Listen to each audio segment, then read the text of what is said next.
लापरवाही से गाड़ी चलाते हुए एक व्यक्ति की दुर्घटना में मृत्यु हो जाती है, उसकी कार पलट जाती है। पत्नी, बेटे और माता पिता के द्वारा एमएससीटी यानी मोटर एक्सीडेंट क्लेम ट्रिब्यूनल्स के सामने क्लेम का दावा किया जाता है और 80 लाख रुपए की मांग की जाती है।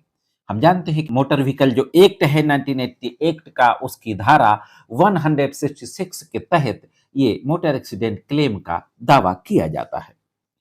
उसके घर वालों के द्वारा जब एमएससीटी कोर्ट के समक्ष, ट्रिब्यूनल के समक्ष क्लेम का दावा किया जाता है, 80 लाख रुपए की मांग की जाती है, तो एमएससीटी के द्वारा जो जिले की जो ट्रिब्यूनल्स होती हैं जहां पर मोटर एक्सीडेंट क्लेम केसेस की सुनवाई होती है, उनके द्वारा यह कहते हुए उनका क्लेम का दावा खारिज कर दिया जाता है कि दुर्घटना का कारण स्वयं मृतक ही था।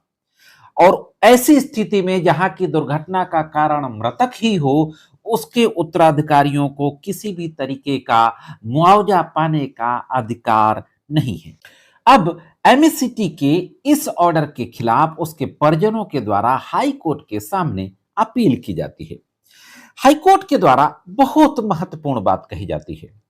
हाई कोर्ट के द्वारा एक केस का हवाला दिया जाता है, निगम्बा और अन्य बनाम United India insurance company limited, 2009 का केस है, एसएससी जर्नल में पब्लिश हुआ था। पूरी डिटेल आपके स्क्रीन पर है। इस केस का हवाला देते हुए हाईकोर्ट ने कहा कि दुर्घटना मृतक की लापरवाही व तेज गति के कारण हुई थी।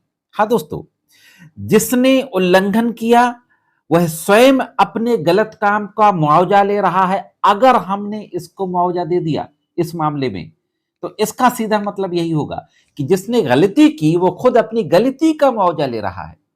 तो फाइनली हाईकोर्ट ने कहा कि चूंकि जिस व्यक्ति की मृत्यु हुई वह व्यक्ति अपनी मृत्यु के लिए स्वयं जिम्मेदार था, तेज गति व लापरवाही से गाड़ी चला रहा था, ऐसी स्थिति में उसके परिजन मुआवजे के हकदार नहीं है। यानी जो एमएससीटी की डिस्ट्रिक्ट ट्रिब्यूनल ने जो ऑर्डर पारित किया था, हाईकोर्ट के द्वारा उस ऑर्डर को कंफर्म कर दिया जाता है। अपीलकर्ता के जो एडवोकेट थे उनके द्वारा एक बात और कही जाती है आर्गुमेंट में कि मृतक was not a owner of vehicle, मृतक उस गाड़ी का मालिक नहीं था। इस पे हाईकोर्ट के द्वारा कहा जाता है कि अगर वो उधार लेकर के आया था तब भी उसको मालिक के स्थान पर ही रखा जाएगा। इस ऐसी स्थिति में वो मालिक हो या ना हो, तब भी बीमा कंपनी उसको भरपाई करने के लिए जिम्मेदार नहीं है। जबकि अपीलकर्ता के एडवोकेट के द्वारा कहा जाता है कि जब मालिक नहीं था वाहन का, अगर मृतक, तो बीमा कंपनी उत्तरदायी है। लेकिन हाईकोर्ट इस बात को नहीं मानते। और एक केस